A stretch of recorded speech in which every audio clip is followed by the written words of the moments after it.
Ce matin, on va louer l'Éternel. On va célébrer un Dieu grand, un Dieu puissant.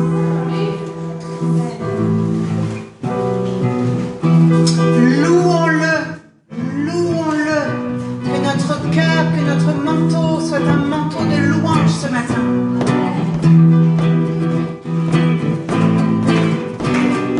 Qui est comme Dieu? Il est si grand. Qui est comme Dieu? Il est fort et puissant. Qui est comme Dieu? Il est digne de et louer son nom. Qui est comme Dieu? Il est si grand. Qui est comme Dieu?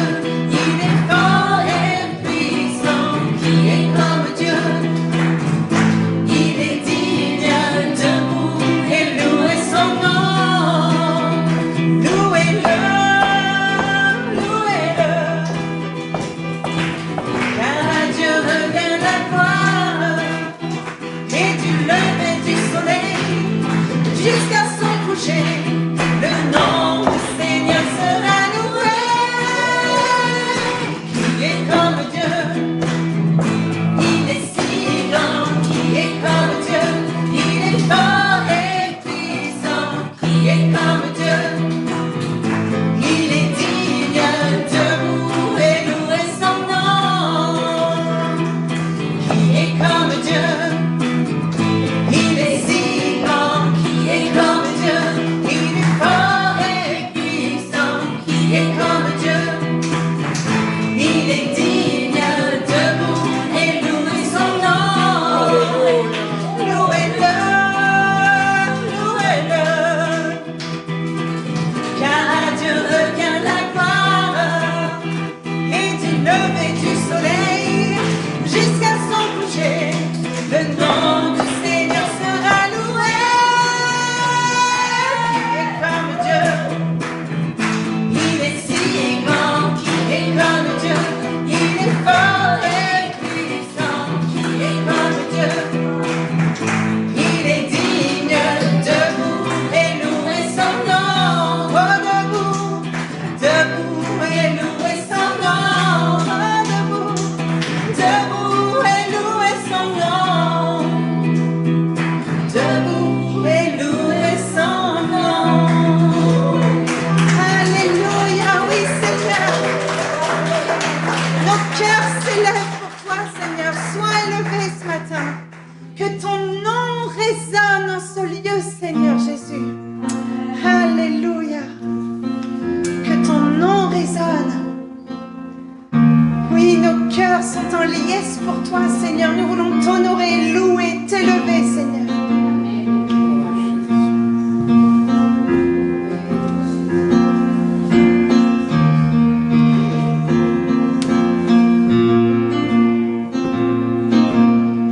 Que ton nom résonne en ce lieu. Que ton nom résonne en ce lieu. Que ton nom résonne en ce lieu. Jésus, que ton nom résonne en ce lieu. Que ton nom résonne. Que ton nom résonne en ce lieu. Que ton nom résonne en ce lieu.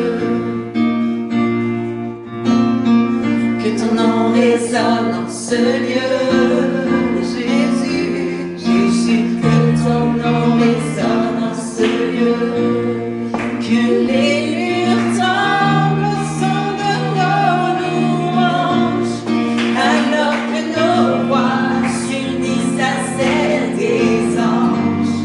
Et pense sur nous ton esprit, ta puissance. Jésus, oh Jésus, que les murs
anges. Répands sur nous ton esprit, ta puissance. Jésus, oh Jésus, que les murs tremblent, que les murs tremblent au son de nos louanges. Alors que nos voix s'unissent à celles des anges. Répands sur nous ton esprit, ta puissance. Oh Jésus, que les murs tremblent au son de nos louanges, alors que nos voix s'unissent à celles des anges. Répands sur nous ton esprit, ta puissance, Jésus, oh Jésus. Alléluia. Ce matin, pendant qu'on chante que les murs tremblent au son du nom de Jésus, le Seigneur te dit, moi, c'est les parois de ton cœur que je veux faire trembler ce matin. Alléluia. Oui, Seigneur, que nos cœurs tremblent pour toi, Seigneur. Nous voulons t'élever au-dessus de tout. Viens changer nos cœurs pour que, oui, nous soyons à l'unisson avec toi. Alléluia. Oui, Seigneur, on a tant besoin. On a tant besoin d'être à l'unisson avec ton cœur, que notre cœur batte en même temps que le tien, Seigneur, pour pouvoir grandir près de toi, pour pouvoir avancer près de toi, pour pouvoir rentrer dans tout ce que tu nous as confié, Seigneur. Nous avons besoin que tu changes nos cœurs.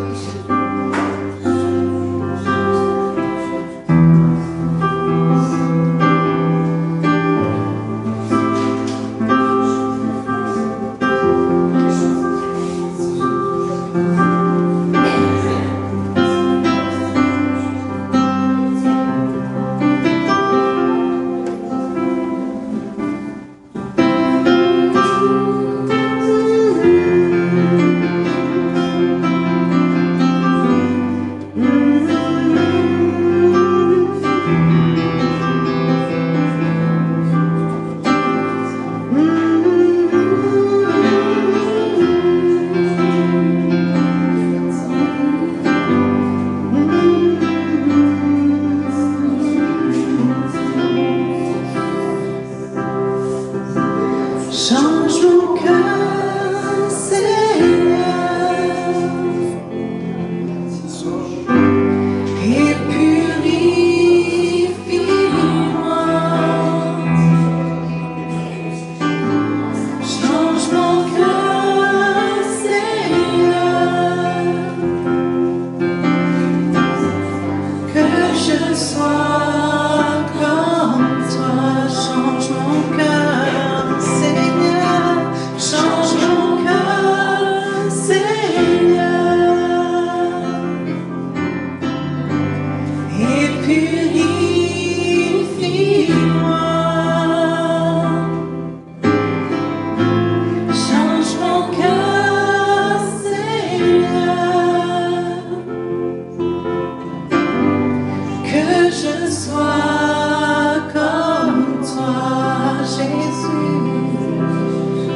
là où nous devons grandir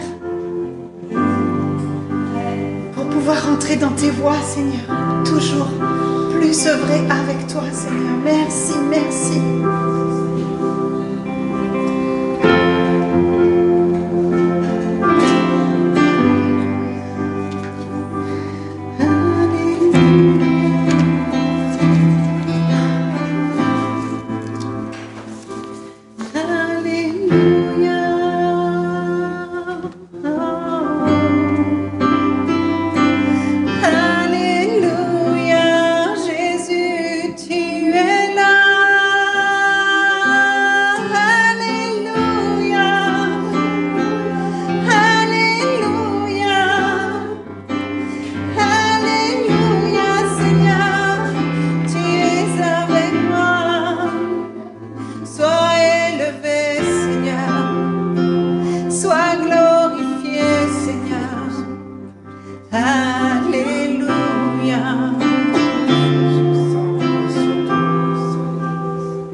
En nous les témoins d'un royaume qui se répand. Fais brûler nos cœurs au sein des ténèbres, comme un phare dans l'océan. Notre peuple de bonté, Dieu de tendresse et de grâce, pour ce monde que tu as tant aimé, fais briller sur nous ta face, ô Esprit de Dieu.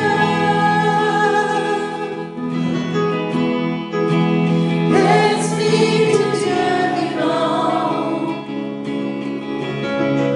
souffle du nord, souffle du sud, souffle de l'est, souffle de l'ouest, ô Esprit de Dieu.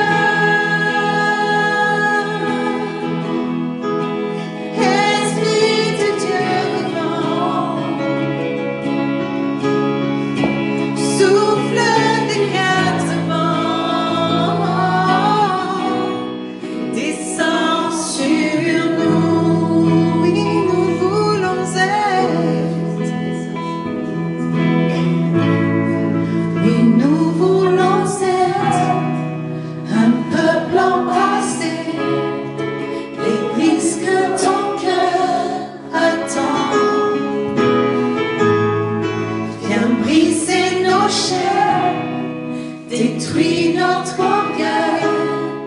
Seigneur, fais-le maintenant. Oui, nous voulons être, oui, nous voulons être un peuple embrasé, l'église que ton cœur attend. Viens briser nos chaînes, détruis notre orgueil. Seigneur, fais-le maintenant. Notre Père plein de bonté, nos cœurs à toi s'abandonnent. Pour ce monde que tu as tant aimé, Seigneur, voici nos mouvements. Esprit de Dieu,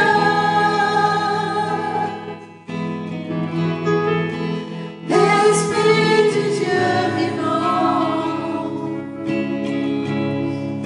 souffle du nord, souffle du sud, souffle de l'est, souffle de l'ouest, ô Esprit de Dieu. Esprit de Dieu vivant, souffle des quatre vents, descends sur nous.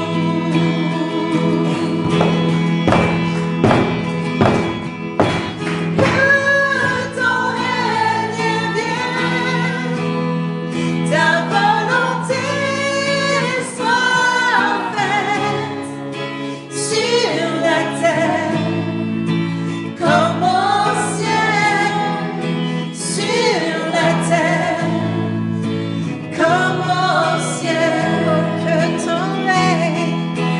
que ton règne vienne, ta volonté soit faite sur la terre comme au ciel, sur la terre comme au ciel.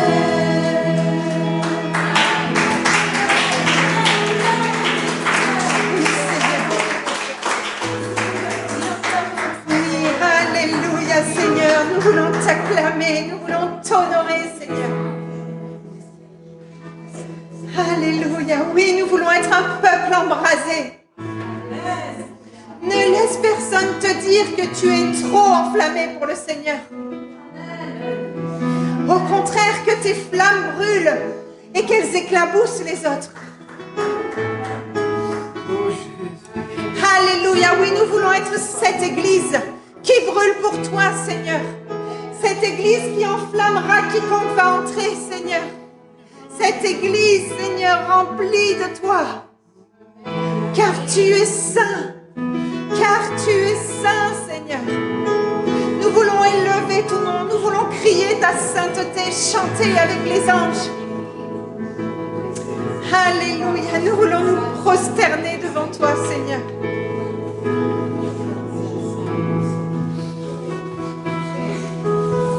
Fanny, elle nous a donné cette image une fois que l'église était un feu ardent avec tous ces charbons rouges, brûlants. Et si à un moment tu deviens tiède, rapproche-toi de tes frères et sœurs. Ils vont t'enflammer à nouveau. Yes. Restons brûlants, soyons cette église qui brûle pour le Seigneur. Ne laisse pas quelqu'un te refroidir, ne laisse pas quelqu'un te dire que c'est trop.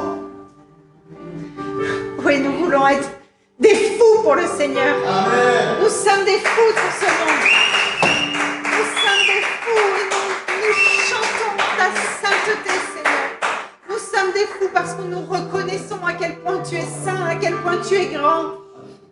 Et nous ne pouvons qu'être des fous pour ce monde. Et merci, Seigneur. Parce que selon toi, plus on est fou pour le monde, plus on est sage à tes yeux, Seigneur.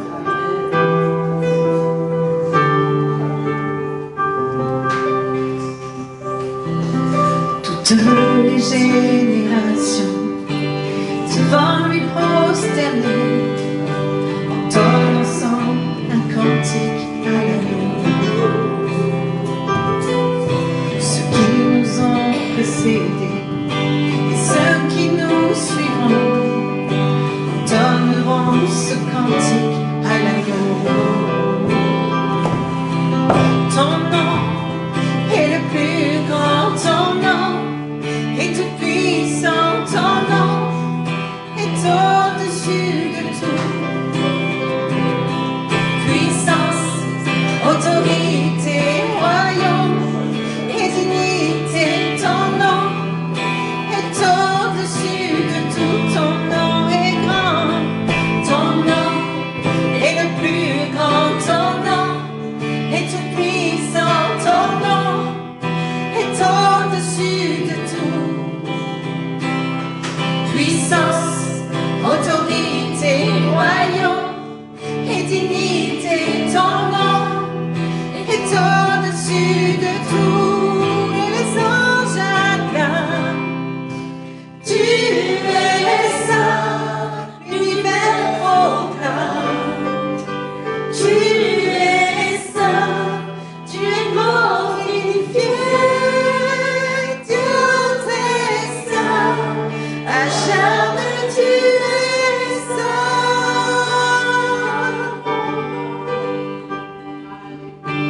Vous qui l'a pardonné, vous qui l'a racheté, venez chanter ce cantique à l'agneau. Vous qui l'a libéré, vous qui portez son nom, venez chanter ce cantique à l'agneau. Et les anges acclament, tu es saint, l'univers proclame. Tu es saint, tu es glorifié, Dieu très saint, à jamais tu es saint. Tout ton peuple crie, tout ton peuple crie. Tu es saint, toi le roi des rois. Tu es saint, Dieu d'éternité. Tu es saint, à jamais tu es saint. Oh, ton nom est grand. Ton nom est le plus grand. Ton nom est tout puissant. Ton nom est au-dessus de tout. Puissance, autorité, royaume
aujourd'hui et éternellement. Tu peux le répéter ce matin, tu peux le proclamer. Il est saint, il est glorifié parce qu'il a tout accompli.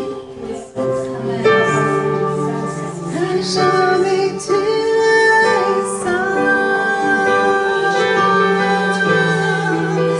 Jamais tu es saint. Jamais tu es saint. Oh Seigneur Jésus. Jamais tu es saint. Jamais tu es saint pour l'éternité.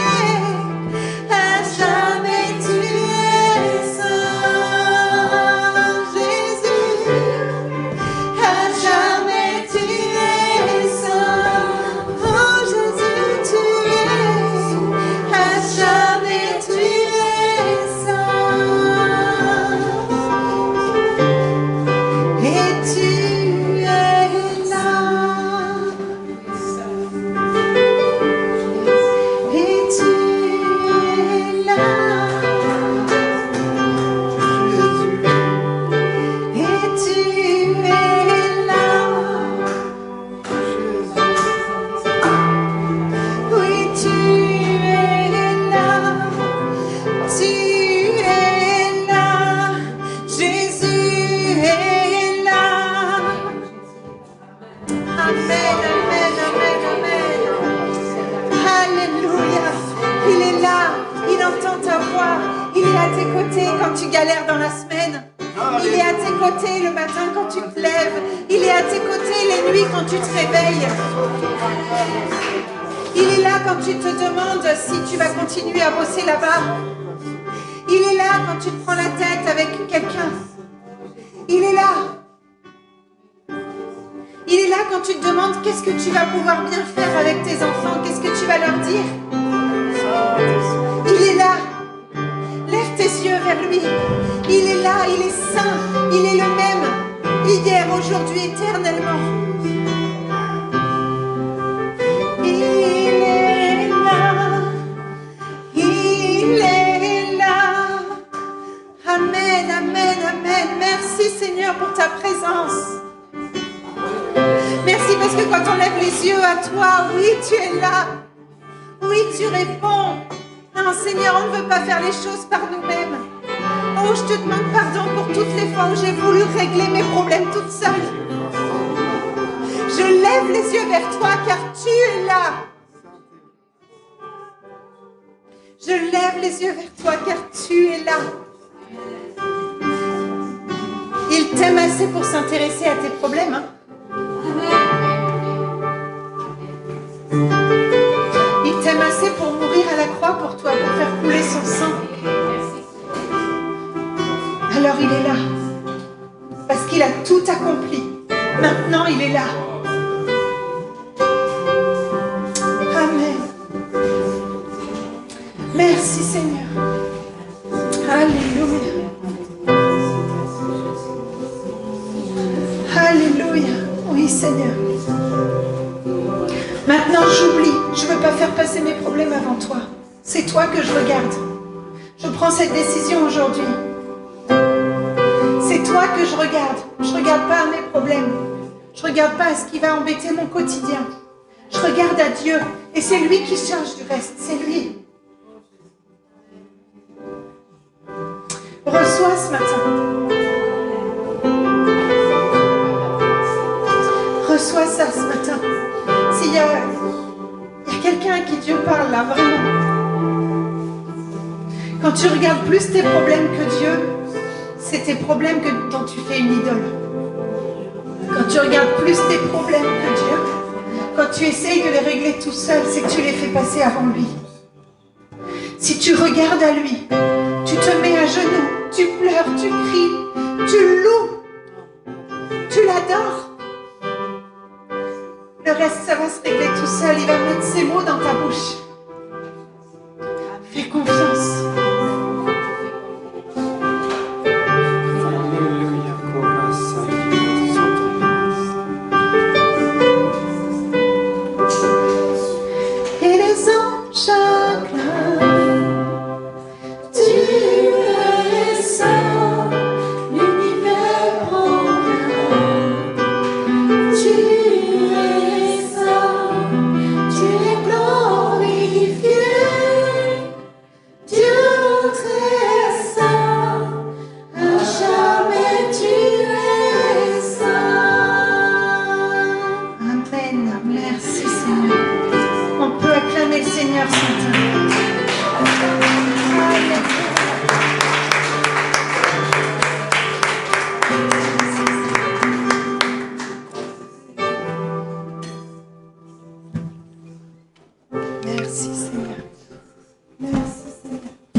qui résonnait.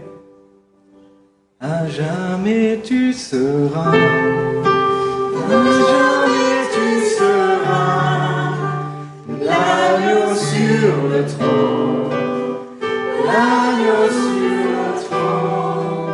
Je fléchis le genou, je fléchis le genou, pour t'adorer toi seul. Oui, toi seul, Seigneur, est digne d'adoration. À jamais tu seras glorieux, glorifié. À jamais tu étais cet agneau sans tache. Oh, alléluia. Oui, on fléchit le genou. Alléluia. Pour t'adorer toi seul. Je veux t'adorer toi seul. Je veux t'adorer toi seul. Toi T'adorons toi seul. Jésus, Jésus, Jésus. Jésus. Nous t'adorons toi seul. Alléluia. Tu es élevé, Seigneur. Tu es élevé, Seigneur. Tes pensées sont tellement au-dessus de nos pensées. Tes voix sont tellement au-dessus de nos voix. Tu es tellement élevé, Seigneur. Nous fléchissons le genou devant toi, Seigneur. Nous t'adorons comme notre roi, comme notre Seigneur, comme notre Dieu. Oh Jésus, à jamais tu es saint, à jamais tu es élevé, à jamais tu es glorifié. Oh Rabassa, oh Rabassa, à jamais Seigneur.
Amen, amen, amen. Oh ah oui, qu'il est élevé, notre Dieu.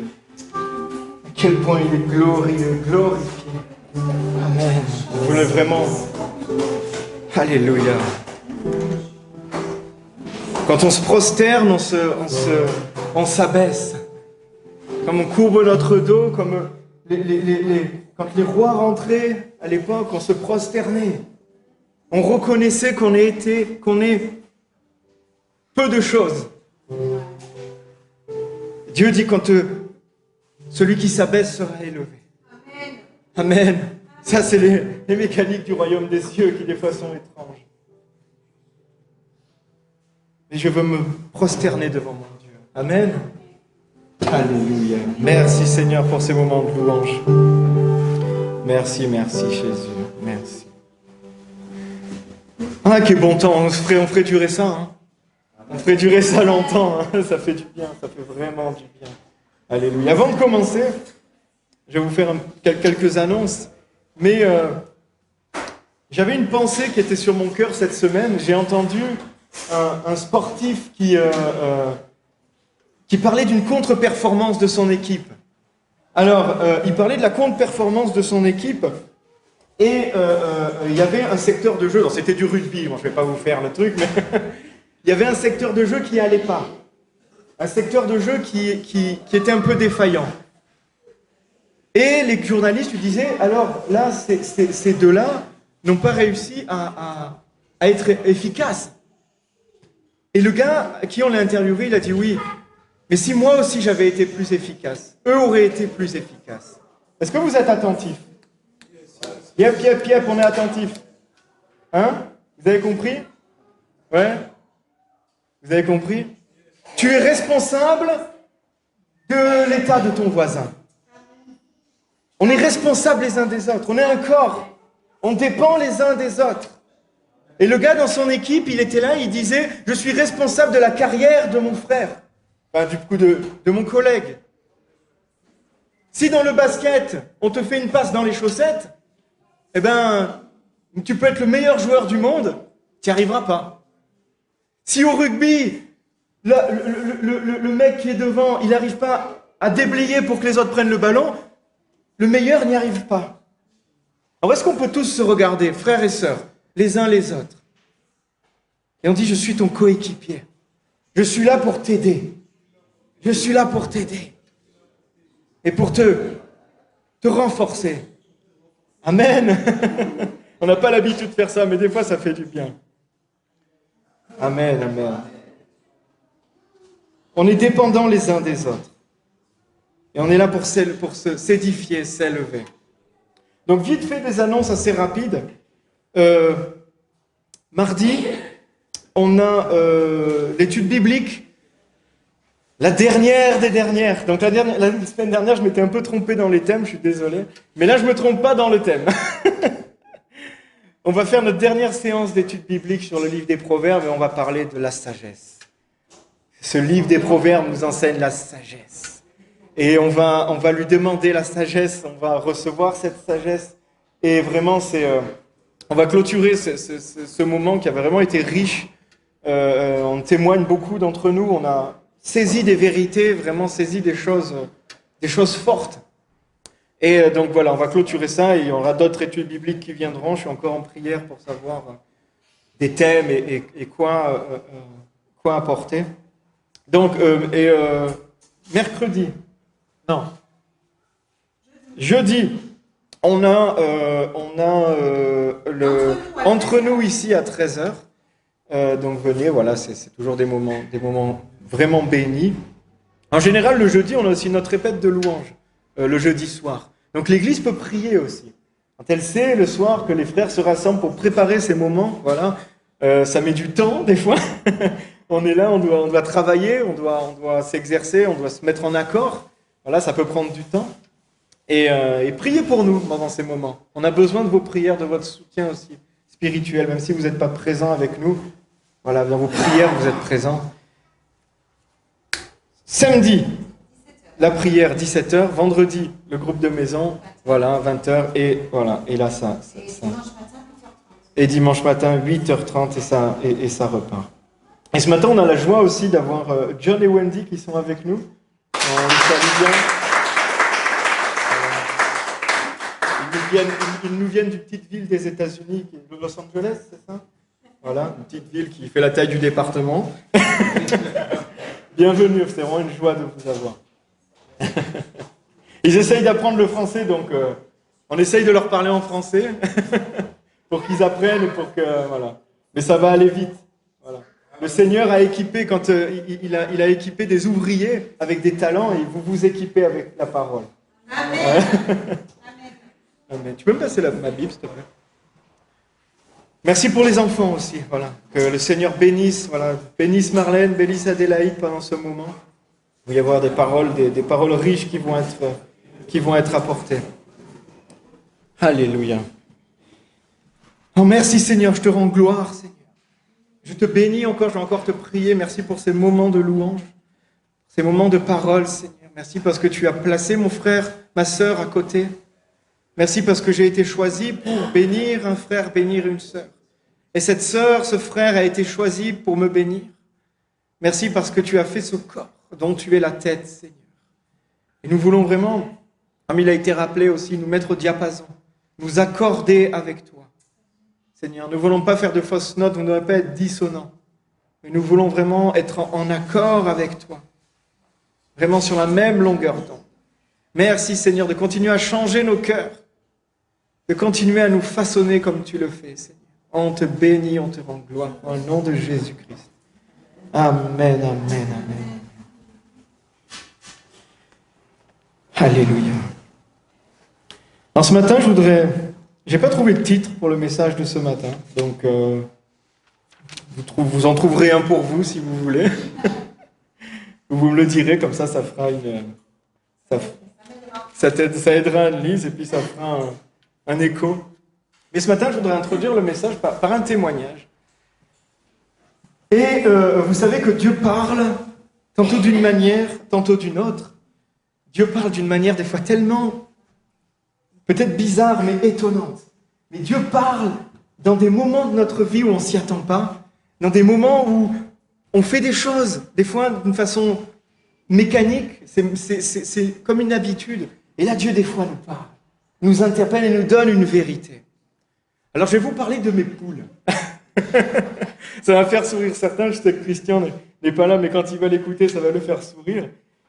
Parce que tout souvent, je fais des métaphores comme ça avec les animaux, la nature, parce que c'est la création de Dieu. Il y a tellement d'enseignements à prendre là-dedans. Mes poules, ça fait 1 an qu'elles ne pondent plus. Alors, on a combien? On en a 8, 6, et elles ne pondent plus. On a 6 poules qui ne pondent plus. Ou un œuf. Alors, il y en a un, des fois, elle fait un œuf, elle casse et elle mange son œuf. Alors, au début, elles sont passées un été où elles n'étaient pas très belles, c'était plumées et tout. Et là, elles se sont remplumées, elles sont belles. Elles sont magnifiques. Mais elles ne pondent plus. Et donc, t'es là, qu'est-ce que je vais pas tuer des poules? Mes poules, voilà. Et en plus, même, c'est des vieilles poules, même si pour les manger, c'est même pas bon, donc bon. Donc, je suis là avec mes poules. Et, faut les nourrir. Parce que elles, si elles pondent plus, si elles nous nourrissent pas, nous, faut quand même les nourrir. Et à chaque fois, on va acheter des graines. Alors, tout a augmenté, je sais pas si vous êtes au courant, mais c'est pas un scoop. Et les graines des poules aussi. Et à chaque fois, j'achète un sac de graines. Et elles mangent bien, par contre. Hein. Elles pondent plus, mais elles ont l'appétit. Hein. Et je suis là, j'achète les graines. Et puis, depuis 1 an. Et puis, toujours pareil, elles pondent pas. Je dépense des sous. Alors, j'essaye d'acheter d'autres trucs. J'essaye d'acheter des trucs un peu plus chers pour dire, tiens, ça va un peu les renforcer. Elles pondent pas. Et un jour, il n'y a pas si longtemps, il y a 2 semaines, je crois, je rentre dans le poulailler et je vois encore qu'elles n'ont pas pondu. Et je râle, je dis, punaise, mais ces poules. Et j'ouvre le seau pour leur donner des graines, et je dis, 20 balles le sac de graines pour pas un œuf, ou pour 20 €, des œufs, j'en ai à Carrefour tant que je... Enfin, vous comprenez le cheminement de la pensée. Je râle. Et là, d'un coup, le Saint-Esprit, vous êtes presque comme une voix audible. Est-ce que des fois le Saint-Esprit vous parle, des fois presque comme une voix audible? S'il ne vous parle pas, je prie qu'il vous connecte comme ça, que vous soyez connectés comme ça. Et presque comme une voix audible, le Saint-Esprit m'a dit, et si tu priais au lieu de râler? Et si tu pries au lieu de râler? Et moi je suis là, j'étais dans le poulailler, ça m'a interpellé. Ouais, même pour mes poules. Ouais, j'ai dit, Seigneur, pardon, je veux pas râler, je veux prier, Seigneur, je te prie qu'elles se remettent à pondre. Je te prie qu'elles se remettent à pondre. Et je suis parti, j'ai continué ma journée. Et ça m'a tellement impacté. Ça m'a tellement impacté. Et je vais vous dire, les amis, quand on reçoit une parole de Dieu comme ça, des fois, c'est même pas la bénédiction qui est derrière le plus important. C'est la valeur et le cheminement, l'enseignement qu'il y a, que Dieu nous donne, qui garde, qui reste et qui part pas. Et gloire à Dieu, les poules ont mieux pondu ces derniers temps. Ça faisait 1 an. Plus. Là, des fois, il y avait 1 œuf, 2 œufs, on commence à avoir 3, des fois, elles en fait 4, 5. Amen. Dieu a répondu aux prières, même pour une poule. Amen. Gloire à Dieu. Et le truc, c'est que les poules, elles passeront. C'est pas éternel, une poule. Hein. Mais ce que Dieu m'a dit, si je le garde sur mon cœur, si je l'entretiens, si je le chéris, ça va garder, ça va rester jusque même dans l'éternité. Et c'est ça c'est des perles, c'est important. Et j'avais ce témoignage, je dis, faut que je l'apporte à l'église parce que c'est tellement, c'est précieux, c'est des perles. Quand Dieu nous parle, il nous utilise et après on doit être un témoin de ce que Dieu a fait. Et c'est là on dit soyez des témoins. C'est après qu'on transmet à mon frère, on transmet à notre sœur. On dit voilà ce que Dieu m'a dit, je prie que ça te parle aussi. Et c'est comme ça que Dieu agit. J'aime bien l'image des éclairs. Des fois on voit l'éclair qui tombe sur le sol, on voit juste ce gros faisceau. Mais si on s'attarde un peu, on voit qu'après ça part et ça se ramifie un peu de partout. Et des fois une maison qui a à plusieurs centaines de mètres reçoit un coup d'éclair, alors que l'éclair est tombé bien avant.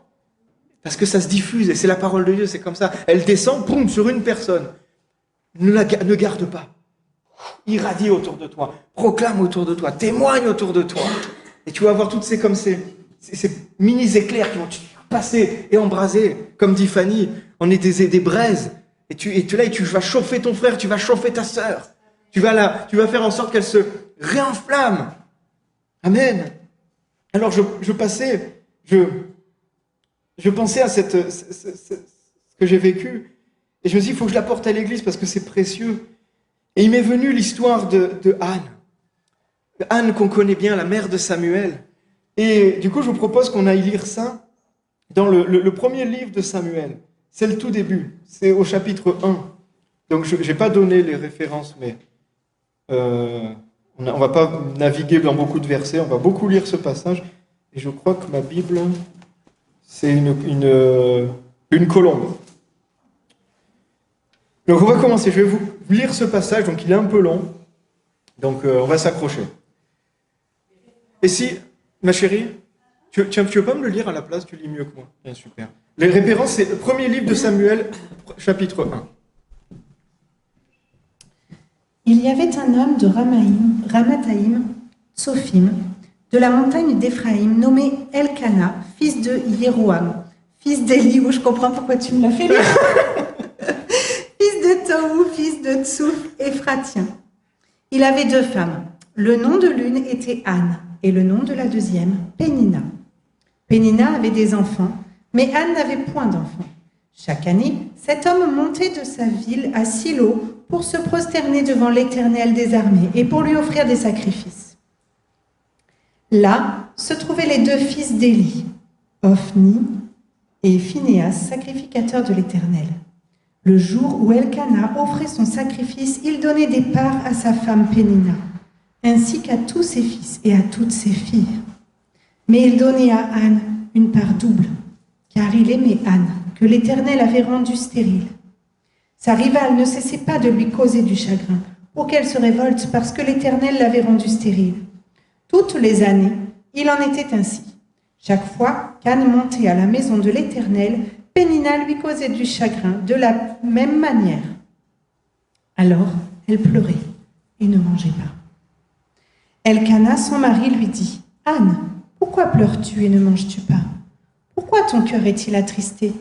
Est-ce que je ne vaux pas pour toi mieux que 10 fils ?» Anne se leva après que l'on eut mangé et bu à Silo. Le sacrificateur Élie était assis sur un siège près du montant de la porte du temple de l'Éternel. Et, l'amertume dans l'âme, elle pria l'Éternel et pleura beaucoup. Elle fit un vœu et dit, « Éternel des armées, si ton regard s'arrête sur l'humiliation de ta servante, tu te souviens de moi et n'oublie pas ta servante. Et si tu donnes un garçon à ta servante, je le donnerai à l'Éternel pour tous les jours de sa vie, et le rasoir ne passera pas sur sa tête. » Comme elle multipliait ses prières devant l'Éternel, Élie observa sa bouche. Anne parlait dans son cœur, seules ses lèvres remuaient, mais l'on n'entendait pas sa voix. Élie pensa qu'elle était ivre. Il lui dit, « Jusqu'à quand seras-tu dans l'ivresse? Fais passer ton vin. » Anne répondit, « Non, mon Seigneur, je suis une femme à l'esprit affligé, et je n'ai bu ni vin ni liqueur forte. Mais j'ai penché mon âme devant l'Éternel. Ne prends pas ta servante pour une femme de rien, car c'est l'excès de ma douleur et de mon chagrin qui m'a fait parler jusqu'à présent. » Élie reprit la parole et dit, « Va en paix, et que le Dieu d'Israël te donne ce que tu lui as demandé. » Elle dit, « Que ta servante obtienne ta faveur. » Et cette femme poursuivit sa route. Elle mangea, et son visage ne fut plus le même. Ils se levèrent de bon matin, et après s'être prosternés devant l'Éternel, s'en retournèrent et revinrent dans leur maison à Rama. Je continue? Non, c'est bon. Merci. Amen, amen, amen. Après, on connaît l'histoire, il revint, et puis Anne fut enceinte. Anne fut enceinte, elle enfanta Samuel. Samuel qui était presque comme un roi à l'époque. C'était le dernier des juges, un prophète qui était vraiment d'une puissance, où Dieu avait mis en lui une onction qui est tellement énorme. C'est lui qui est allé après chercher David. Vous imaginez la puissance de cet homme. Alors j'aime beaucoup cette histoire parce que Anne nous enseigne tellement de choses. Anne, ça veut dire grâce. Moi, j'ai la grâce d'avoir une femme qui s'appelle Anne aussi. C'est couplé. Il y a Lise derrière, je me rappelle plus ce que ça voulait dire, Lise. J'avais cherché, mais je m'arrête sur grâce. Ma femme est une femme de grâce. La grâce de Dieu repose sur elle et la grâce de Dieu a reposé sur Anne. Et cette histoire me touche beaucoup parce que on voit à quel point les hommes ne pouvaient rien faire pour elle. Son mari l'aimait de tout son cœur. Même plus que Pénina, son autre épouse, il l'aimait de tout son cœur. Mais il ne pouvait rien faire pour elle. Elle était stérile et elle en souffrait.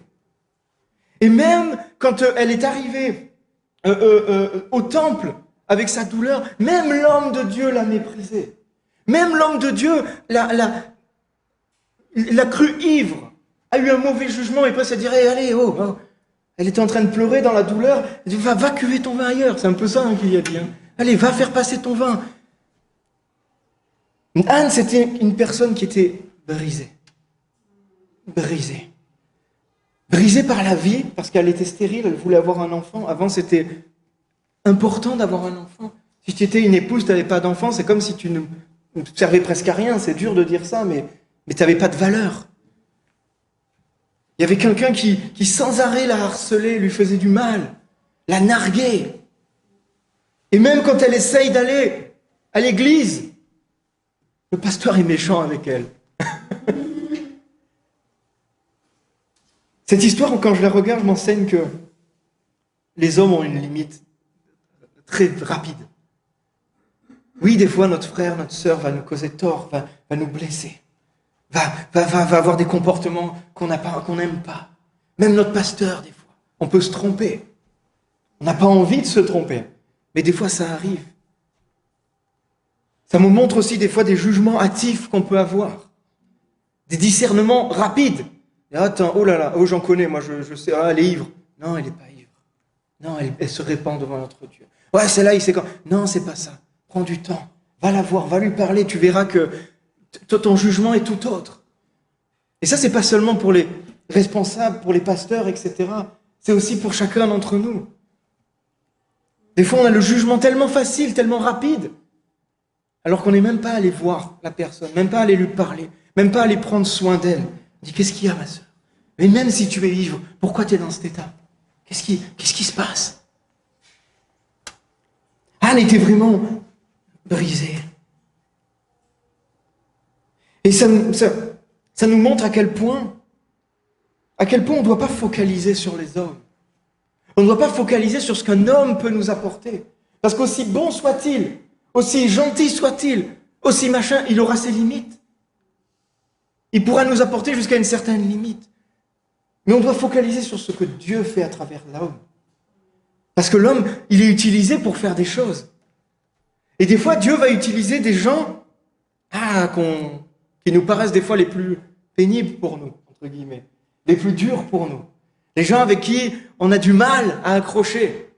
Mais des fois, c'est eux que Dieu va utiliser pour nous frotter, pour nous aiguiser, pour nous faire changer. Est-ce que vous avez chanté ce matin « Change mon cœur, Seigneur » ?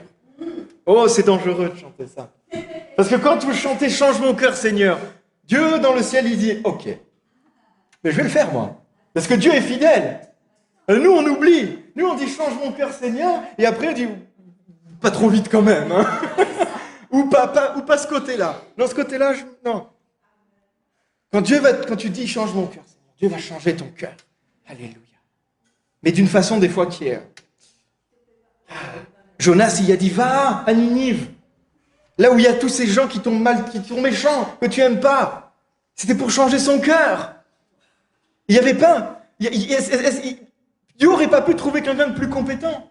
Il n'y avait pas qu'un prophète à l'époque, hein. Il y en avait beaucoup. Mais il a trouvé le seul mec qui avait vraiment de la haine et qui était en colère et Et il lui dit, va là-bas.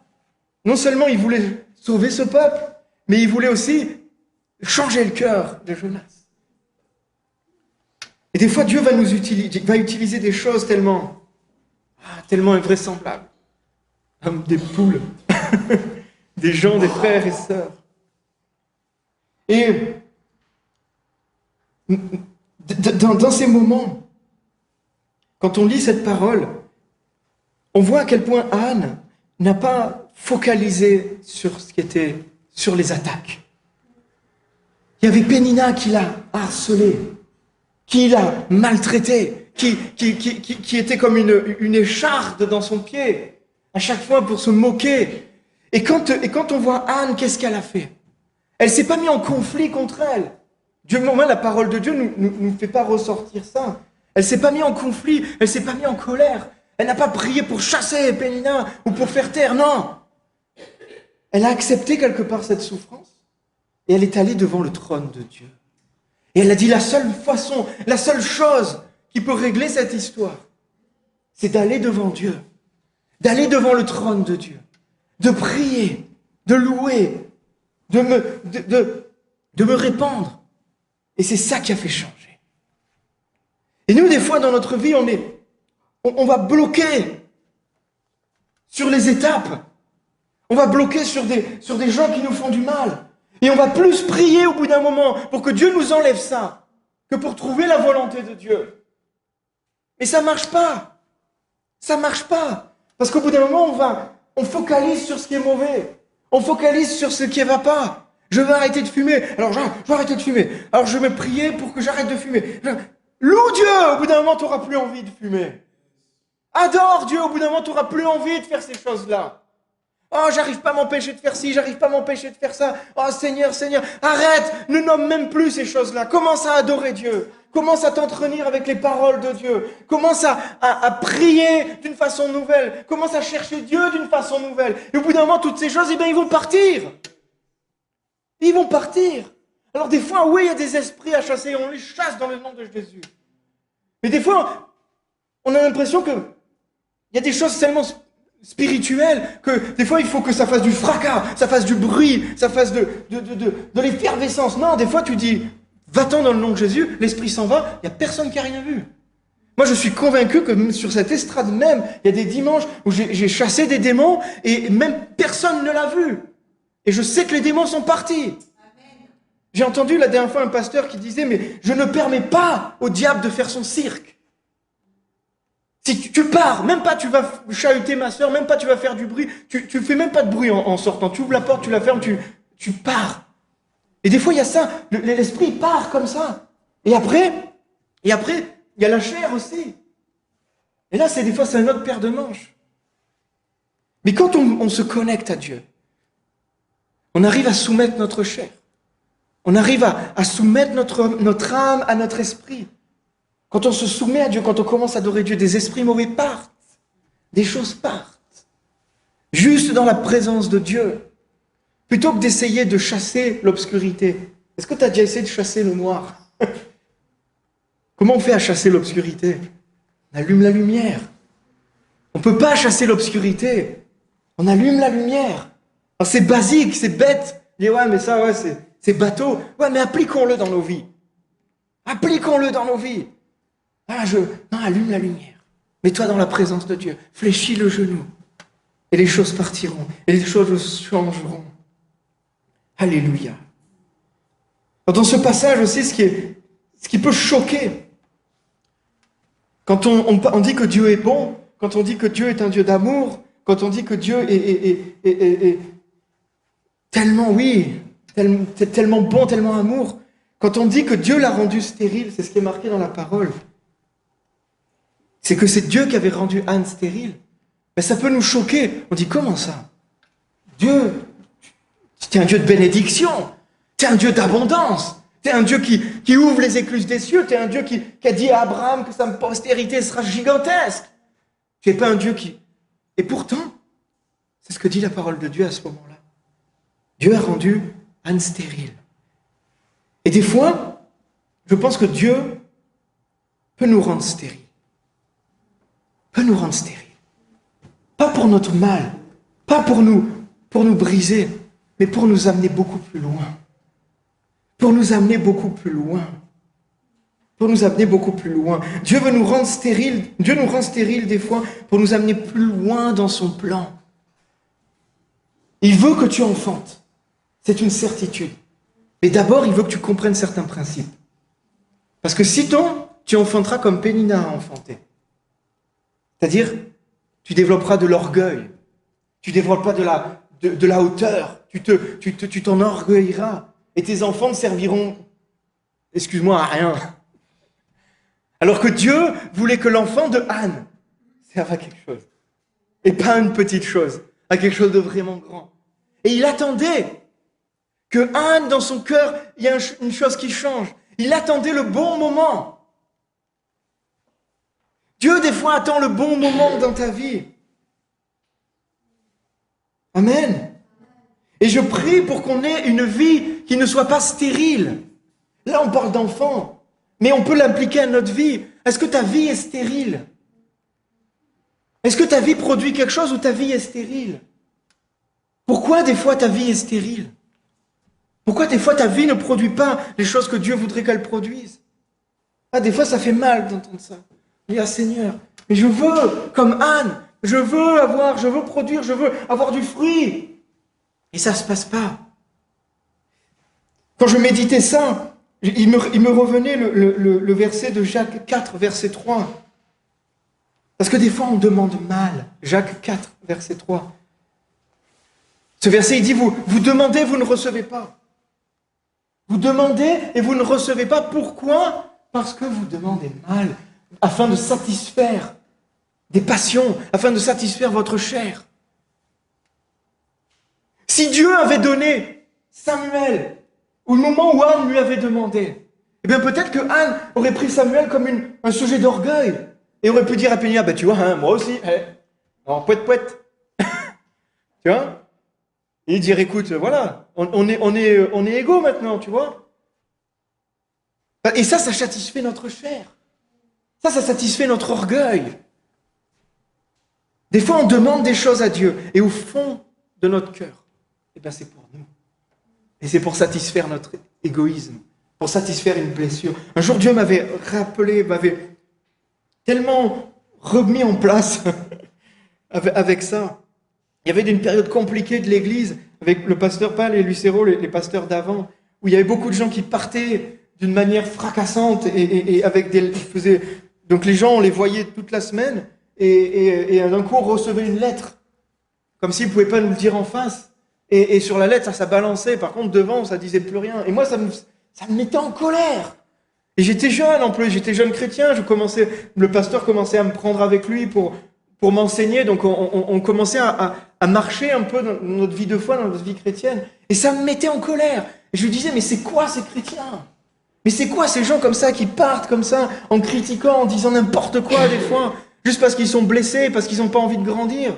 Et moi, ça me mettait en colère. Et je priais, je dis, Seigneur, qu'il y a un truc surnaturel qui se passe dans cette église, qu'il y a quelque chose qui se passe de puissant, afin que tout le monde voit. Alors là, on dit, Amen. On peut dire Amen à cette prière. Et je peux amener des gens avec moi dans cette prière. Mais un jour, Dieu m'a demandé de sonder mon cœur. Dieu a sondé mon cœur. Et il m'a demandé de regarder ce qu'il avait trouvé.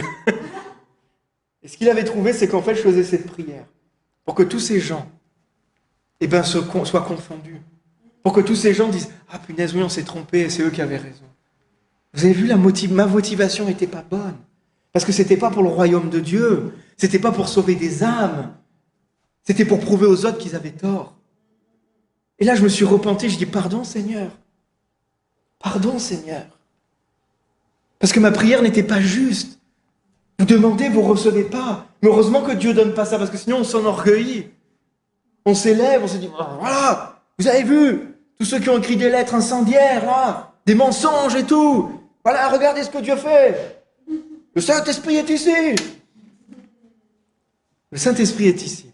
Mais ce n'est pas pour satisfaire mon orgueil. Pas pour satisfaire mes prétentions. Pas pour essayer de combler une blessure, pour sauver des âmes. C'est pour lui, pour sa gloire. Et c'est pour ça que des fois, on n'obtient pas les choses. C'est pour ça que des fois, on prie et Dieu dit, oui, continue à prier. La dernière fois, on discutait avec Annelise, persévérer dans la prière. C'est tout un message en soi, ça. Hein. Ça veut dire quoi, persévérer dans la prière? Ça veut dire répéter les mêmes choses? Non, ça veut dire grandir. Et des fois, la prière, elle se modifie un petit peu. Et on prie plus de la même façon. Et là, on découvre quelque chose. Mais persévère dans la prière. Et Dieu va t'aiguiller. Dieu répond toujours aux prières. Dieu répond toujours à tes prières. Amen. Des fois, il dit oui. Vous les faites déjà, celle-là. Des fois, il dit oui. Des fois, il dit pas encore. Des fois, il dit t'es pas prêt. Et puis, des fois, il dit non. Et puis, des fois, il dit non. Parce que Dieu est Dieu. Et des fois, notre prière, elle n'est pas sainte. Notre prière, c'est pas le meilleur pour nous. Et lui, il le sait. Mais ça veut pas dire... Alors là, des fois, quand on... Ouais, mais Dieu m'a pas exaucé. Ouais, Dieu t'a pas exaucé, mais il t'a répondu. Et ce qu'il t'a répondu, c'est non. Nous, un jour, on voulait partir en Auvergne, faire une ferme. Et on priait, on avait mis des trucs, et puis on faisait des devis et tout pour acheter des... Oh, c'était un délire. Hein. Mais pour les faire des chevaux et tout, machin. Et Dieu nous a dit non. Et il a ouvert d'autres portes. Et là, et après, on a prié dans d'autres trucs, et là, Dieu a dit oui. Et là, on a vu que c'était la volonté de Dieu. Et je pense que on est heureux comme ça. Dieu répond toujours aux prières. Mais des fois, on n'est pas prêt. Et il nous travaille. Il nous travaille. Il nous travaille. Dieu a attendu que Anne renonce à elle-même pour lui accorder sa prière. Il a attendu que Anne se répande vraiment d'une autre manière. Anne, en fait, a changé d'attitude. Exactement comme moi dans le poulailler. Des dimensions différentes. Hein. Mais au lieu d'être dans la plainte, au lieu d'être dans la râlerie, au lieu d'être dans un esprit abattu, au lieu d'être défaitiste, au lieu de dire « Ouais, mais t'as vu, mais c'est elle, mais c'est machin, Dieu m'aime pas, Dieu... » Non, elle a changé d'attitude, elle est allée devant le trône de Dieu, elle a prié différemment, elle a adoré différemment, elle s'est mise à genoux, peu importe ce que les hommes pouvaient penser, peu importe ce que même l'homme de Dieu pouvait penser, peu importe les regards qui étaient sur elle. Elle a dit « Je vais tout donner à Dieu. » Et elle a même donné son fils, qu'elle n'avait pas encore. Et elle avait dit, Seigneur, si tu me donnes cet enfant, je te le donne. Parce que quand Dieu te donne quelque chose, c'est pour les autres aussi.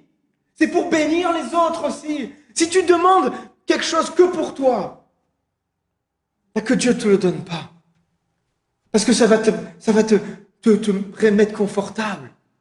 Et j'aime bien cette image. Si tu n'as pas de canapé chez toi, et que tu pries pour un canapé, c'est pour inviter des gens sur ton canapé. C'est pas que pour toi. Amen. Si dans ta maison tu as 5 chaises et qu'il n'y a jamais personne dessus, jette-les tes 5 chaises, garde-en une. Ça sert à rien d'en avoir d'autres. Si tu as des chaises chez toi, si tu as des canapés chez toi, prie pour que des gens s'assoient dessus. Amen. Et c'est ça le principe. C'est ça le principe, c'est ça la vision que Dieu voulait que Anne ait. Et Anne, elle a donné son fils. Elle a dit, si tu me donnes ça, Seigneur, je te donne mon fils. Alors c'est des trucs avec notre... Il ne faut pas penser avec notre perception actuelle. Parce que c'est des trucs qui se faisaient à l'époque. On vouait, on prêtait, ça s'appelait ça, on prêtait un enfant à l'Éternel. Et la mère ne le voyait plus. Elle le voyait qu'une fois par an. C'est dur quand même. Hein. C'est pas rien. Hein. Et c'était le prêtre qui élevait l'enfant. C'était le prêtre qui prenait soin et qui le formait en tant que prophète, en tant qu'homme de Dieu. Dieu a attendu que Anne renonce à elle-même. Et là, on peut aller dans Matthieu 16, verset 24. Matthieu 16, verset 24, où il y a ce verset qu'on cite souvent, que celui qui veut être mon disciple, qui veut être disciple de Dieu, qui veut être disciple de Christ, oh, voilà les mains levées, qui renonce à lui-même. Qui renonce à lui-même. Qui renonce à lui-même et qui se charge de sa croix et qu'il me suive. Que celui qui veut être disciple renonce à lui-même. Et c'est ce que Anne a fait. Elle a renoncé à elle-même. Elle a renoncé à ce qu'on pouvait dire d'elle. Elle a renoncé à son enfant, à sa bénédiction. C'est à moi, c'est mon enfant. Non, oui, c'est son enfant. Oui, elle l'a accueilli, oui, elle l'a élevé. C'était une grande joie. Mais elle l'a offert à Dieu, elle a renoncé à elle-même. Que celui qui veut me suivre renonce à lui-même et qui se charge de sa croix. Qu'est-ce que ça veut dire, se charger de sa croix?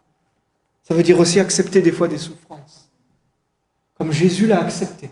Ça veut dire des fois accepter des douleurs. Ça veut dire des fois accepter des frustrations. Ça veut dire des fois accepter que tout ne va pas comme on l'espère. Parce que Jésus, il a demandé que cette coupe parte, que cette coupe s'éloigne, que cette coupe, Seigneur, je ne veux pas, mais non pas ma volonté, mais ta volonté, Père. Non pas ma volonté, mais ta volonté. Et c'est ça, se charger de notre croix. Hier, je lisais juste un petit article qui m'a fait sourire. C'est un pasteur qui faisait une petite pensée et qui dit, tu es plutôt un chrétien moridien ou un chrétien morito. Le mot moridien, c'était le mot où où Dieu a demandé à Abraham de sacrifier son fils. Et où Dieu après l'a arrêté. Tu es plutôt moridien ou morito? Tu es plutôt chrétien qui veut se la couler douce, au soleil, pas de problème, pas de truc, j'évite tous les problèmes? Ou plutôt un chrétien qui dit, moi je vais monter sur la montagne et je vais tout donner à Dieu. Et je vais tout sacrifier à Dieu. Et je vais tout donner entre les mains de Dieu, même si ça me coûte. Quand Dieu avait demandé ça à Abraham, c'est parce que Dieu avait vu peut-être qu'Abraham mettait son fils un peu comme une idole. Mettait sa bénédiction un peu comme une idole. Mettait sa vie un peu comme une idole. Et il est voulu voir Dieu si, est-ce que tu m'aimes vraiment? Est-ce que tu m'aimes vraiment? Et des fois, c'est ça que Dieu nous dit. Est-ce que tu m'aimes vraiment? Est-ce que tu m'aimes vraiment? Est-ce que tu acceptes de souffrir? Est-ce que tu acceptes des fois d'avoir un peu mal? Est-ce que tu acceptes des fois que ça aille pas dans le sens où tu veux? Et la plus petite échelle, des fois le soir, le mardi soir, je suis fatigué, j'ai bossé, j'ai mal aux mains, j'ai mal au dos, j'ai mal partout. Et là, je dois venir ici parce qu'il y a l'étude biblique et je sais que ça va me bénir, mais il y a le corps qui dit non, assis-toi, repose-toi, prends soin de toi, fais un petit temps calme. Et là, je me souviens, mais Seigneur, je t'ai donné ma vie. Alors, je ne vais pas me coucher parce que je suis fatigué. Je ne vais pas aller me reposer parce que je suis fatigué. Je vais aller me reposer parce que j'ai fini ce que Dieu m'a dit de faire. Amen. Et là, notre chair, on la soumet. Là, notre chair, on lui dit, tu te tais, c'est pas toi qui décides. C'est l'esprit qui est en moi qui décide. Et là, on avance. Et là, on rentre dans des dimensions, mes amis. Et qui sont tellement différentes. Si vous connaissez le pasteur Marcel Kwamenan, je ne sais plus comment on le dit. C'est un pasteur qui est dans les îles un peu... non, il est dans les Guadeloupe, enfin un peu dans les... il est apôtre vraiment dans toutes ces... Non, je crois pas, non. Hein, il est à Marseille? Non. Non, mais dans toutes ces... Et en fait, du coup, c'est quelqu'un qui a beaucoup souffert pour l'évangile, qui a été même accusé par des frères, des pasteurs, en fait, des collègues à lui qui ont fait des crasses. Et il a accepté ça pour aller plus loin. Et un jour, il a été faussement accusé. Jusqu'à être mis en prison. Un pasteur, apôtre. Et il s'est retrouvé en prison.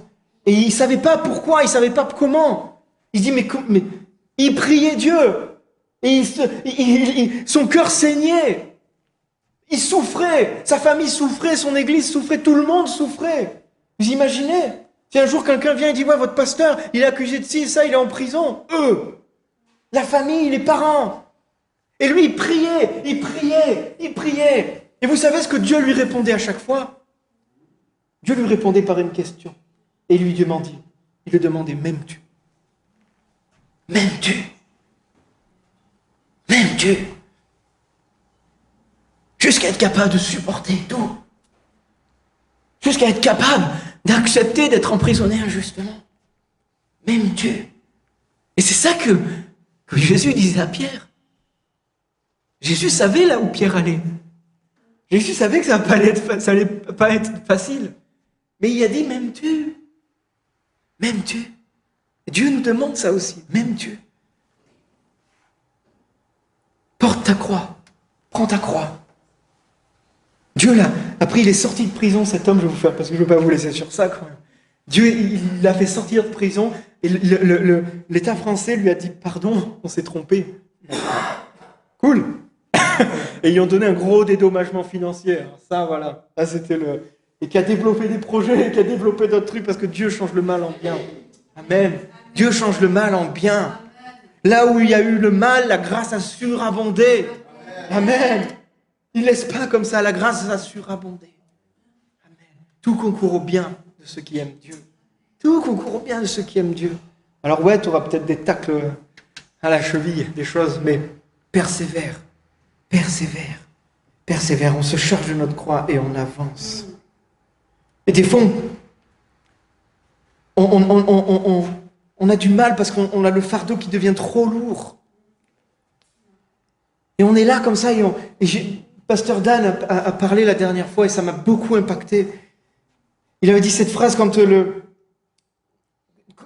ton fardeau te semble trop lourd, c'est que tu es trop centré sur toi-même. Quand ton fardeau c'est trop lourd, ça veut dire que tu es trop centré sur toi-même. Jésus a dit, déchargez-vous sur moi. Alors quand notre fardeau est lourd, quand notre fardeau nous semble trop lourd, ça veut dire qu'on n'arrive pas à décharger. Ça veut dire qu'on n'arrive pas à s'abandonner. Alléluia.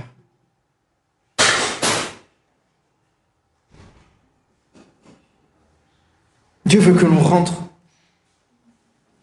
dans les plans qu'il a prévus pour nous.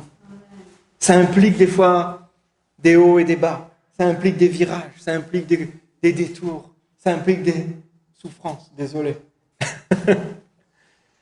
Mais Dieu veut que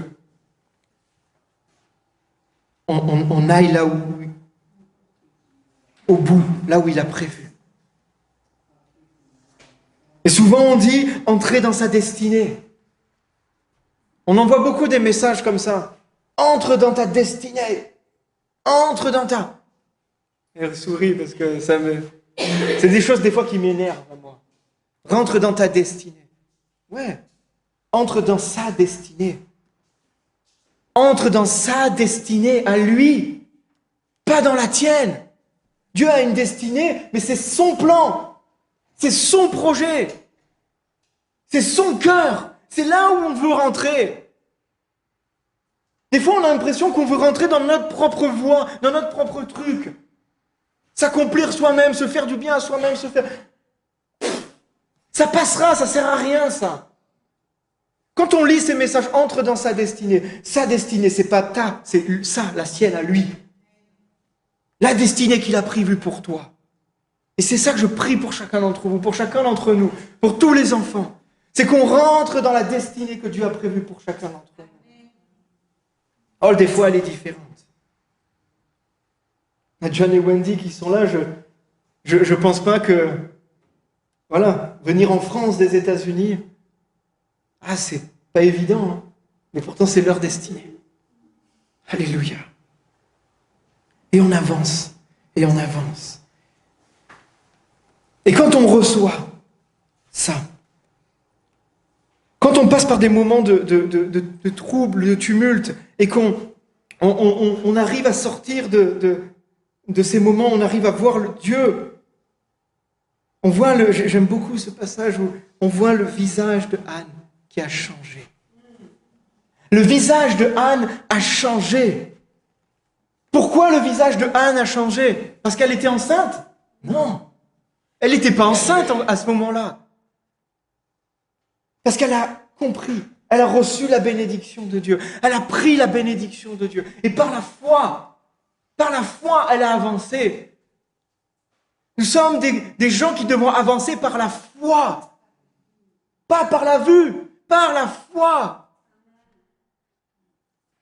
Quand Anne a dit à Élie, mais non, je ne suis pas ivre, je suis plein de tristesse et je me répands et machin. Là, Élie a dit, ok, je paraphrase, hein, mais je me suis un peu trompé. Et là, il l'a béni.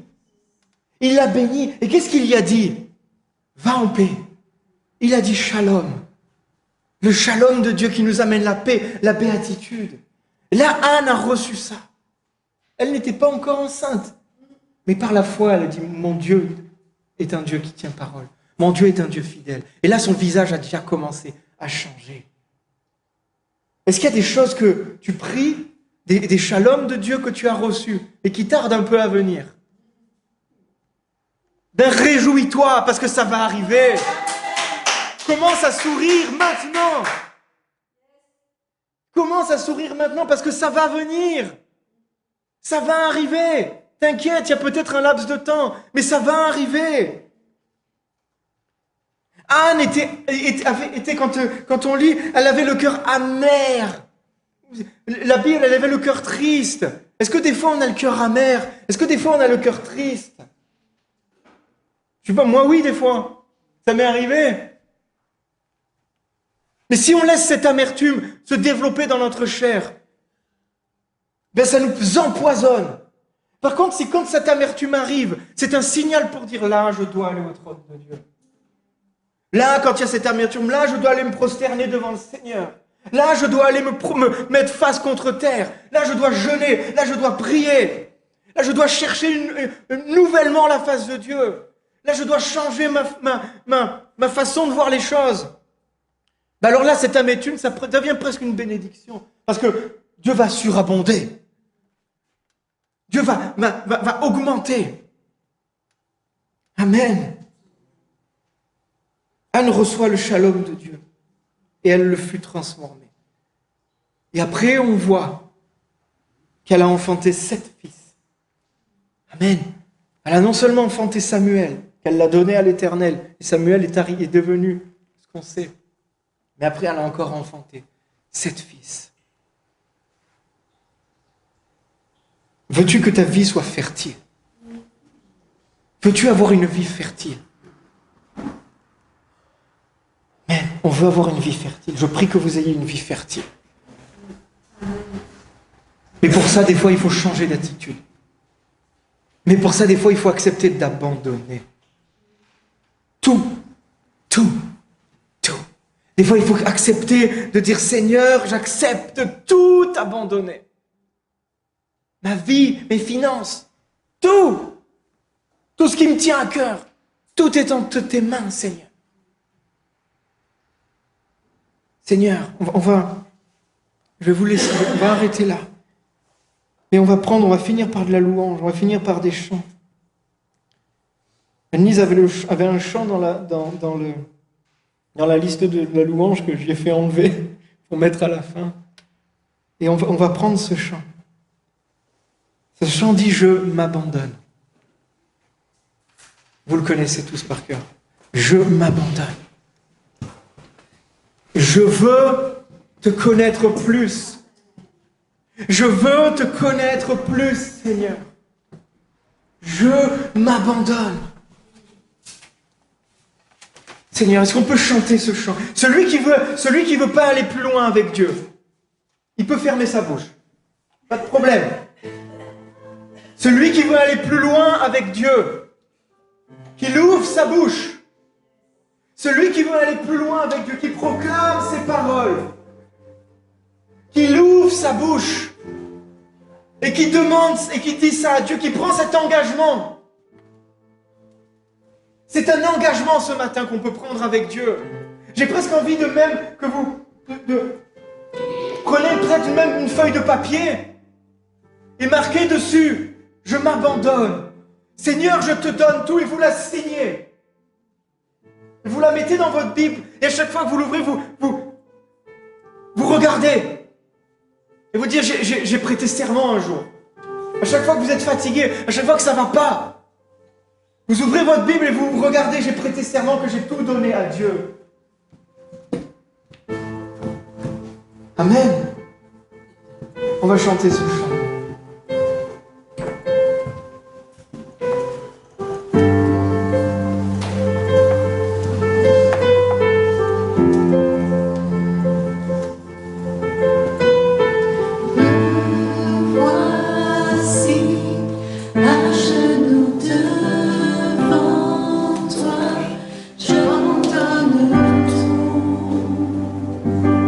J'abandonne tout.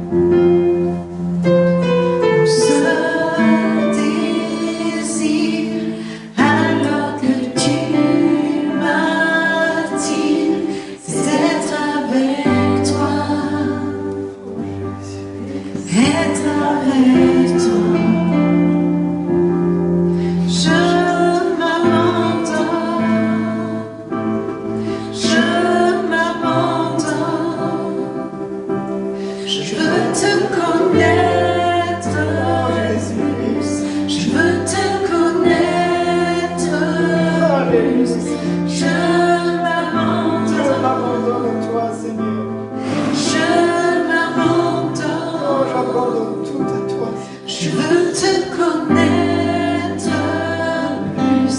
Je veux te connaître plus.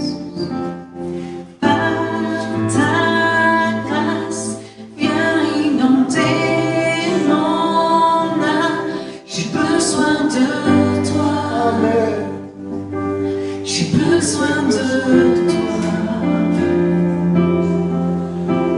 Les bras ouverts, tu entends ma prière. Parle à mon cœur, parle à mon cœur. Je m'abandonne, je m'abandonne. Je veux te connaître plus. Je veux te connaître plus. Je m'abandonne. Je m'abandonne. Je veux te connaître plus. Je veux te connaître plus. Tel un vent puissant, souffle maintenant. Dieu vient régner, Dieu vient régner en moi. Tel un ouragan, réveille mon âme. Dieu vient régner, Dieu vient régner en moi. Tel un vent puissant, souffle maintenant. Dieu vient régner, Dieu vient régner en moi. Tel un ouragan, réveille mon âme. Dieu vient régner, Dieu vient régner en moi. Je m'abandonne, je m'abandonne. Je veux te connaître plus. Je veux te connaître. Je veux te connaître plus. Je Oh, j'abandonne tout, Seigneur. J'abandonne tout entre tes mains, Seigneur. Je te donne tout entier, ma vie. Je ne veux plus rien garder, Seigneur. Alléluia. On va continuer un peu ce chant. Un moment, j'étais dans mon lit et des fois on est assailli. On est assailli par des pensées. On est assailli par tout un tas de choses. Et à ce moment-là, j'ai été assailli par des angoisses. C'était dans la semaine, c'était il n'y a pas si longtemps que ça. Alors oui, on peut être pasteur, on peut être qui on veut. On est humain. Et des fois, on a des angoisses qui arrivent. Il y a comme des peurs qui arrivent. Comme des douleurs qui reviennent. Et j'étais dans mon lit. Et je voulais dormir, j'étais fatigué. Et il y avait ces pensées qui venaient. Ces pensées qui venaient. Alors là, qu'est-ce qu'on fait? On chasse? On prend autorité? Peut-être. J'ai pas choisi de faire ça. J'ai choisi de prier en langue. J'ai choisi de dire, je veux pas aller là-dedans. Et là, j'ai parlé en langue. Et là, je priais en langue. Annelise dormait à côté, mais moi j'étais là. Et je parlais. Et je priais en langue. Et je priais en langue. Et je priais en langue. Et l'angoisse était encore là. Et je priais en langue. Et l'angoisse était encore là. Et je priais. Et je ne m'arrêtais pas. Et un jour, au bout d'un moment, j'ai eu une vision. C'était comme s'il y avait de la neige, un talus de neige. Et dans ce talus, des soldats sont sortis. Avec des lances et des armures.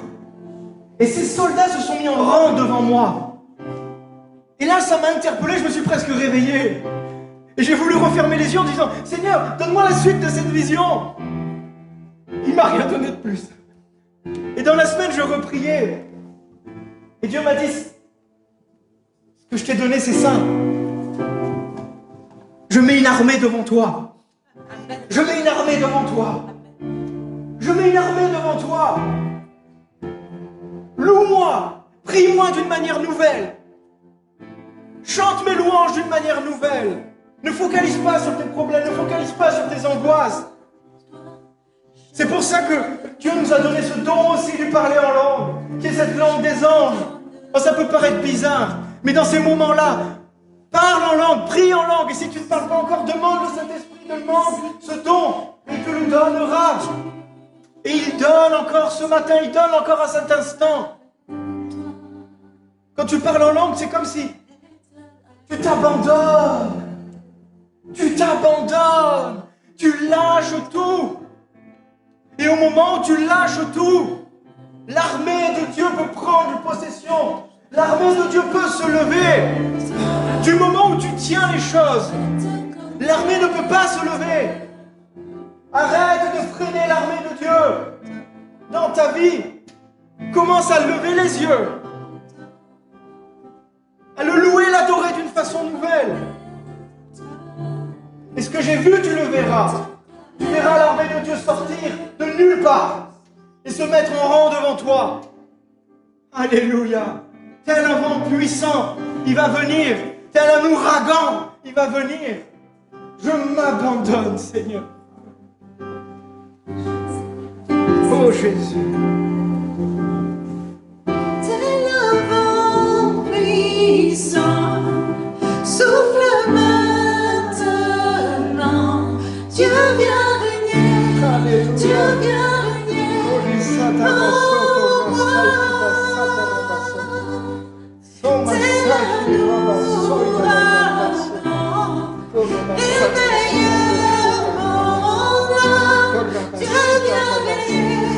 Dieu vient régner.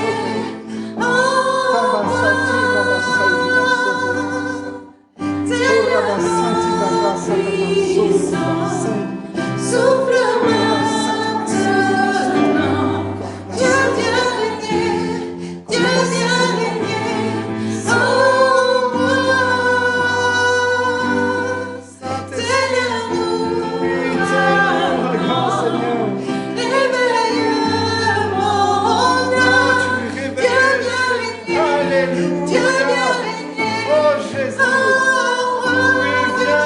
vient régner.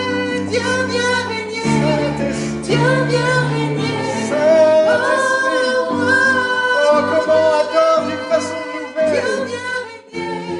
D'une façon nouvelle. Laisse sortir ces mots de ta bouche. Alléluia. Alléluia.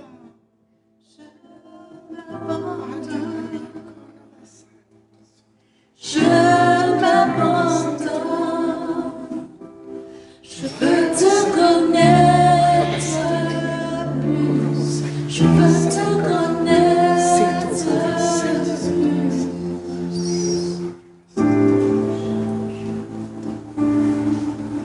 Anne pria et dit, mon cœur exulte en l'Éternel. Ma force s'est élevée par l'Éternel. Ma bouche s'est ouverte contre mes ennemis. Car je me réjouis de ton salut. Nul n'est comme l'Éternel. Il n'y a point d'autre que toi. Il n'y a point de rocher comme notre Dieu. Ne multipliez pas vos paroles sans cesse plus arrogantes. Que l'orgueil, l'audace ne sortent pas de votre bouche. Car l'Éternel est un Dieu qui connaît tout. Et par lui sont pesés tous les agissements. L'arc des héros est brisé. Et ceux qui trébuchent ont la vaillance pour ceinture. Ceux qui étaient rassasiés cherchent un gagne-pain.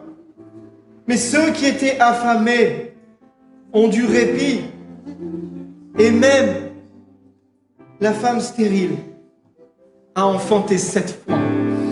Et même la femme stérile a enfanté 7 fois. Et même la femme stérile a enfanté 7 fois. Parce qu'elle a abandonné. Parce qu'elle a tout donné.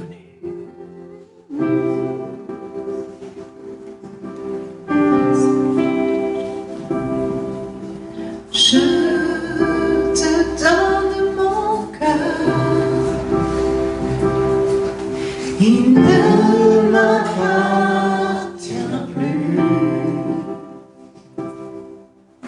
Ce que j'ai de meilleur, Tout ce que j'ai de meilleur, tout est pour toi, Jésus.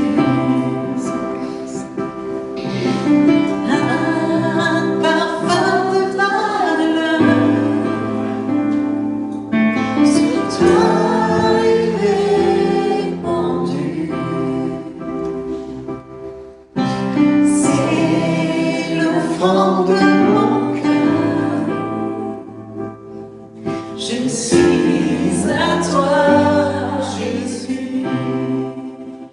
Oh mon âme, oh mon cœur, je te donne tout.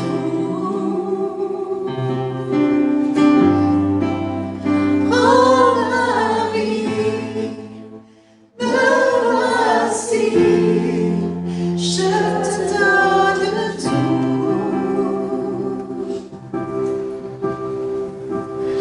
Mon cœur est à oh, toi, tout tout à toi.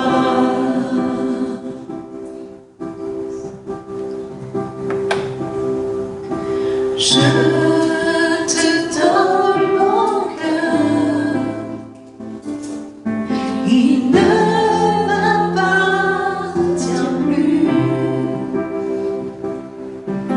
Ce que j'ai de meilleur, tout est pour toi, Jésus. Un parfum de valeur sur toi est répandu. C'est l'offrande de mon cœur.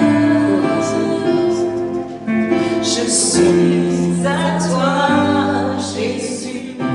Oh Jésus, Oh mon âme, oh mon cœur, je te donne tout. Oh ma vie, me voici, je te donne tout.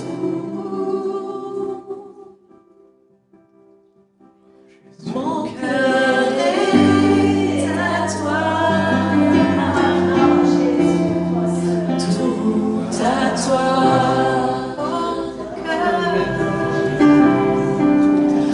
Mon cœur est à toi, tout à toi. Oh, mon cœur, Seigneur, mon cœur est à toi, tout à toi. Alléluia, Alléluia, Alléluia. C'est des chants des fois qui sont tellement durs à chanter. Nous attendons le réveil. Nous attendons le réveil pour ce quartier, pour cette ville, pour ce pays. Nous attendons le réveil des fois dans notre propre vie, avec nos enfants, avec notre famille, avec nos conjoints. Et le Dieu envoie le réveil quand on lui donne tout. Dieu envoie le réveil sur un peuple qui s'abandonne. Dieu envoie le réveil sur un peuple qui donne tout le meilleur pour Dieu, pour lui. Dieu envoie le feu sur l'autel quand l'autel est garni, quand l'autel est chargé. Dieu ne peut pas envoyer le feu sur l'autel s'il n'y a rien sur l'autel. Dieu envoie le réveil sur un peuple qui s'humilie, sur un peuple qui le cherche de tout son cœur, sur un peuple qui le fait passer en premier.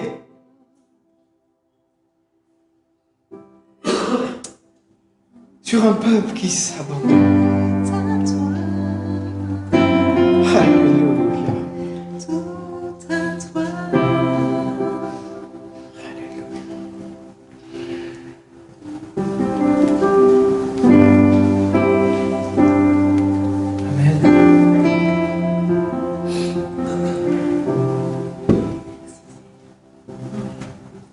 Amen, amen.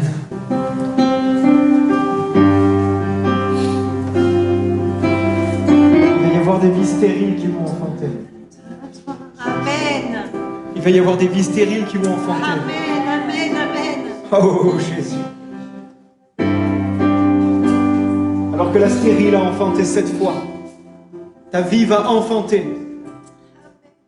Ta vie va enfanter. Amen.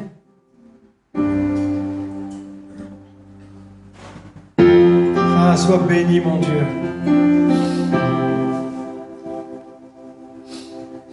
Sois béni, mon Dieu. Merci que toutes ces paroles vraiment ne passent pas, mais s'ancrent dans nos cœurs. Qu'il y ait comme du ciment qui vienne sceller tout ça. Sceller ces actes. Sceller ce qu'on a proclamé ce matin. Par la foi, on croit et on verra. Alléluia. Amen. Amen. Amen. Dieu soit béni, ceux qui... Voilà, on a fait faire une petite agape là, que ceux qui veulent rester restent, ceux qui ont des occupations, que Dieu vous bénisse. Et on va passer encore un moment ensemble en famille. Ça va être cool. Et Dieu est là. Amen. Avec chacun d'entre nous. Alors on s'abandonne et on le laisse faire. Amen. Amen. Amen. Amen. Gloire à Dieu.